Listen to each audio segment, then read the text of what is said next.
That's the Giants land a brand new DBs coach. You got Marquand Manuel being signed on there. If you're a fan of New York sports in general, the name may sound familiar because he is actually the safeties coach the last couple of years there, the last 4 seasons, I should say, with the Jets. Started off his career as a player, was a defensive back, mostly a safety from 02 to 09 with stints with the Bengals, Seahawks, Packers, Panthers, Broncos, and Lions. And what do we always say about players who don't make it in the league but don't quite make a huge impact and don't stick around one team forever and be that lifer? A lot of times those are the best coaches. Yep. It's funny how like the best players, like you don't see like Tom Brady, for example. Let's talk about like that guy. Like I guarantee he'll never be a head coach. Things come naturally and just to people like that. And with him, it's his drive. Same as Wayne Gretzky failed as a coach. Michael Jordan failed as an owner. Like all these things happen because it comes naturally to them. The scrappy guys, the guys who are barely NFL players, are usually the best coaches. Really, hell, look at Bill Parcells. He quit in this first, training camp with the Lions. People forget that one all the time. Guys like Bill Cowher barely made it onto the NFL. That's what happens.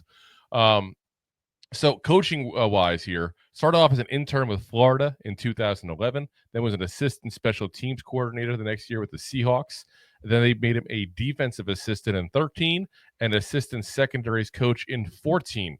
Then he went with Dan Quinn over to Atlanta, was their secondary coach the first 2 years, and then their defensive coordinator the next 2 years as well. Defensive backs coach for the Eagles in 2020. And then, like I said, the last 4 seasons with the Jets as their safeties coach. So, yeah, got a resume, guys. Got a resume. And as a coach, he's gone to 3 different Super Bowls. 3 of them. Only won one, so not the greatest winning percentage there. But he does have a track record of success as a defensive coach there.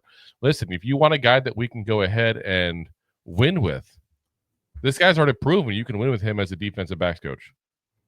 He's gone to 3 Super Bowls as an assistant coach. Does that mean he's an upgrade? You all know how much I did not want this change to happen. Not saying that, but it's not like the Giants brought some bum in here that doesn't have any abilities to coach whatsoever. He's got abilities to coach.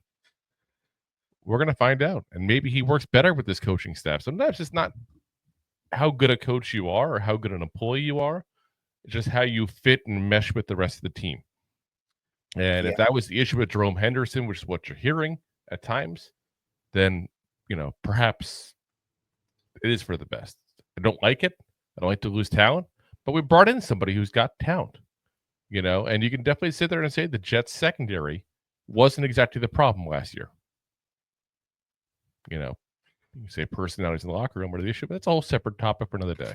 So, interesting fact about him. His parents are very, very much in love. I think it's safe to say he's one of 19 kids that they had in a 25-year span. God damn, that's a TLC special waiting to happen, guys. That pullout game is terrible. Yeah, like they were 19 kids and counting before 19 kids and counting. Like that's crazy. Oof. Oh my I god! can't imagine having that many kids. Like, what size house must they have had? Jeez. But anyway, how many people slept in the same bunk bed? Who knows? How many layers did the bunk bed have? There's 5 beds on top of it. Anyway, welcome to the Giants, and best of luck to you with the new position there. I will say this though, I will probably almost bet that the success of his job is going to hinge on one person, Deonte Banks. I think that a lot of Jerome Henderson's issues last year were the issue with Deonte Banks and how Banks was responding to his coaching. I've heard rumors about him and Shane Bowen and the issues there potentially because, Henderson wanted the job. It's always an awkward situation. But the big thing was Banks. And Banks needs to take a huge step forward in the Giants' eyes. And if they think that this is the guy to do it, then hire him by all means. But how good Banks does or doesn't do is going to affect a lot of how we assess this move at the end of the year. Yeah. That's safe to say. Yeah.